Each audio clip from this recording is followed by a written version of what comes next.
sokkides rääkides või üldse jalgadest rääkides, et kui näiteks kui sa kõrbesse lähed, kõrbes on liiv ja kõrbe kõige suurem hirm on siis 50 kraadi sooja, kuuma ja veepuudus on ju. Kui jalaga läheb puru, pole lihtne, on lihtne, istud maha, võtad oma plaastrid, teed jalad puhtaks, teibid ära, paned sokki jalga, liigud edasi. Aga kuidas sa väldid Fire and Ice Ultra, mis on nagu laavamaastik, kus on tuhk, ehk siis tuhk, see laavakivi nii-öelda tuhk on põhimõtteliselt, öeldakse, et teemant on maailmas nagu number 1 teravuselt ja siis tuleb laavakivi, ehk siis see tuhk. Ja nüüd, kui me vanasti, kui jooksmas käisime võistleda, siis me paime vaseliini või kuumas sabat talki näiteks tossu sisse. Et vältida seda, et jalad lähevad niiskeks ja et kõik hakkab külge tulema. Et ei tekiks nagu nii-öelda siis nahavigastusi. Hõõrdumist just. Siis ma tahtsin vaseliini panna ka seal. Korrald ütles, et seda ei tohi teha.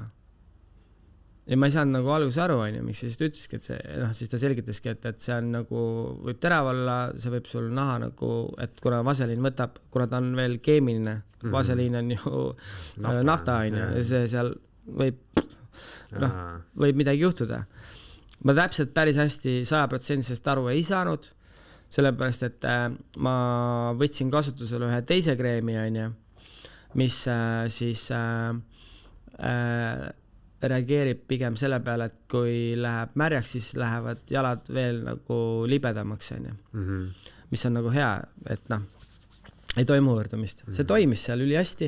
Libesti jah, seal oli mingi muu, libesti ma arvan, et kulub ka seal läheb ära, aga ta on nagu hoopis täiesti teine, nagu esimest korda katsetasin ja see toimis, aga ütleme nii, et kui ma olin tuha väljalt üle läinud ja ma pärast vinisse võtsin oma tossud jalast ära, siis ka mul varbad olid kõik mustad nagu, musta värvi, sest tuhk on kõik must, vaata. Ja siis ma nagu kohe hirmuga vaatasin üle, et ega jumala eest kuskil midagi puru ei ole või midagi. Ja mul olid ainukesena, kellel jalad terved. Sellel võistlusel ka. Teised siis ei kasutanud neid kreemi või? Ma ei tea, mida need teised kasutasid. Minu jaoks oligi nagu see nagu müstika, et nad igasugused asju tegid seal. Ma nägin, et midagi nad sinna panid, aga ma jällegi ei ole üle pika aja nagu näinud nagu nii palju katkiseid jalgu.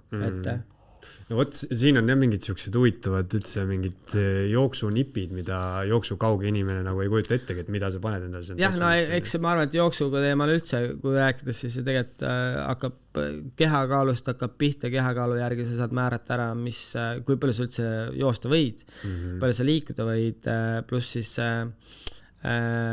toss, mille sa nagu sinna jalga paned, on ju, et EKR3 ehk siis treeneri esimese kutse nii-öelda koolitusel, kui ma käisin, siis tegelikult sellest keegi ei räägi, et tegelikult kõik räägivad küll jooksmisest ja liikumisest ja liigume, aga tegelikult kõik põlve ja puusaga seotud igasugused valud on tingitud väga palju ka sellest, et sul on vale jalanu. Ehk siis juba see ka, et kas sa oled X-jalg või kõverjalg või ma ei tea, kuhu poole sa oma jalga välja rohkem astud või kas sul jalg kaldub väljapoole või sissepoole. Et kõik siuksed pisikesed nüansid võivad saada mingil hetkel nagu määravaks. Et üldjuhul on jah, et siukestel ultra ja maastikul pika kestvus jooksudel on mõistlik kasutada nagu pehmema tallaga ja paksema tallaga tosse. Ja lihtsalt selleks, et kuna see põrutuste arv, mis nii-öelda selles seikluses tekib, on ju meeletu. Et ja kui palju tundi sa jalgadel oled. Eesti esu.